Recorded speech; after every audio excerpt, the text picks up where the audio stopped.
Hello friends, स्वागत है आपका मेरे यूट्यूब चैनल पे।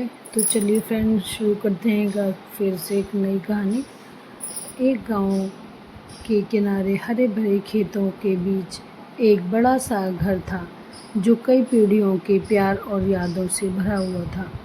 इस घर में रामलाल अपने परिवार के साथ रहते थे। रामलाल एक मेहनती किसान थे जिनके 4 बेटे थे, श्याम, मोहन, सोहन और रमेश। श्याम और मोहन अपनी पत्नियों और बच्चों के साथ खेती करते थे, जबकि मोहन अपने परिवार और पिता के साथ रहते थे, और सोहन सोहन और रमेश शहर में जाकर नौकरी करते थे। रामलाल के पिता दादाजी हमेशा कहते थे, हमारा परिवार एक पेड़ है, इसकी शाखाएं अलग अलग हो सकती हैं पर जड़ें एक ही हैं। उनके ये शब्द परिवार में एकता का प्रतीक थे, जो हर मुश्किल में उन्हें एक साथ बांधे रखते थे। रामलाल के बेटे धीरे धीरे बड़े हो रहे थे। श्याम और मोहन खेतों में पिता का हाथ बटाते, जबकि उनकी पत्नियां घर संभालती और बच्चों को पढ़ाती थी। पिछले साल की अच्छी फसल ने परिवार को काफ़ी मुनाफा दिया था, जिससे घर में खुशहाली थी। एक दिन मोहन को शहर से एक अच्छी नौकरी का प्रस्ताव आया। उसने पिता और बड़े भाई से बात की। शुरू में रामलाल ने शहर जाने के लिए मना किया, पर मोहन की इच्छा और अच्छी शिक्षा देखते हुए उन्होंने उसे जाने की अनुमति दे दी। मोहन शहर चला गया और परिवार को उसके बिना अकेलापन महसूस होने लगा। मोहन के शहर जाने के बाद घर में थोड़ी उदासी छा गई।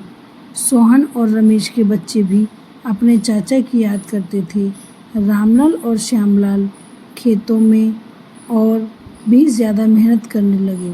श्यामलाल की पत्नी राधा भी घर बार के साथ बच्चों की पढ़ाई पर ध्यान देने लगी। कुछ सालों बाद एक और घटना हुई जिसने परिवार को प्रभावित किया। सोहन और रमेश ने अपने पिता से गांव में ज़मीन का बंटवारा करने की मांग की। उनका कहना था कि वे शहर में कमाते हैं और उन्हें गांव में भी हिस्सा चाहिए। यह बात रामलाल के लिए एक सदमा थी। वह यह देखकर दुखी थे कि उनके बेटे अपने ही पिता से ज़मीन का बंटवारा चाहते हैं। रामलाल को लगा जैसे उनका सपना टूट रहा हो।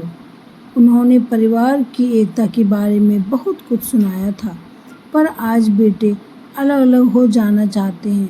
पिता के दुख और बढ़ते मनमुटाव को देखकर श्यामलाल ने एक बड़ा फैसला लिया। श्यामलाल ने अपने पिता से बात की और गांव में ही रहकर परिवार को जोड़ने का फैसला किया। उन्होंने गांव के मुखिया से बात करके अपनी ज़मीन के टुकड़े को अलग करने की बात कही, ताकि सोहन और रमेश को भी हिस्सा मिल जाए। इस तरह श्यामलाल ने परिवार को टूटने से बचाने की कोशिश की। रामलाल की आर्थिक स्थिति भी अच्छी नहीं थी, क्योंकि ज़मीन का बंटवारा होने के बाद उनके पास कम ज़मीन बची थी। श्यामलाल ने पिता को समझाया और कहा कि वह चिंता ना करे, वह खेत बेचकर पिता के कर्ज को चुका देंगे। श्यामलाल की बात सुनकर रामलाल की आंखों में आंसू आ गए। उन्होंने अपने दूसरे बेटे के साथ खड़े होने का वादा किया। सोहन और रमेश शहर में बस गए थे, लेकिन उन्हें गांव और परिवार की याद आती थी। शहर में जीवन आसान नहीं था, वहाँ भी उन्हें कई मुश्किलों का सामना करना पड़ा। रमेश को अपनी नौकरी गंवानी पड़ी और सोहन की भी कंपनी घाटे में चल रही थी। जब श्यामलाल ने अपने भाइयों की आर्थिक परेशानी के बारे में सुना, तो वह उनसे मिलने शहर गए। उन्होंने अपने भाइयों को गांव वापस आने के लिए मनाया। सोहन और रमेश भी समझ चुके थे कि शहर का जीवन मुश्किल है। उन्होंने पिता और भाई के साथ गांव में आकर फिर से खेती करने का फैसला किया। एक बार फिर पूरा परिवार एक साथ था। संयुक्त परिवार की शक्ति और प्यार ने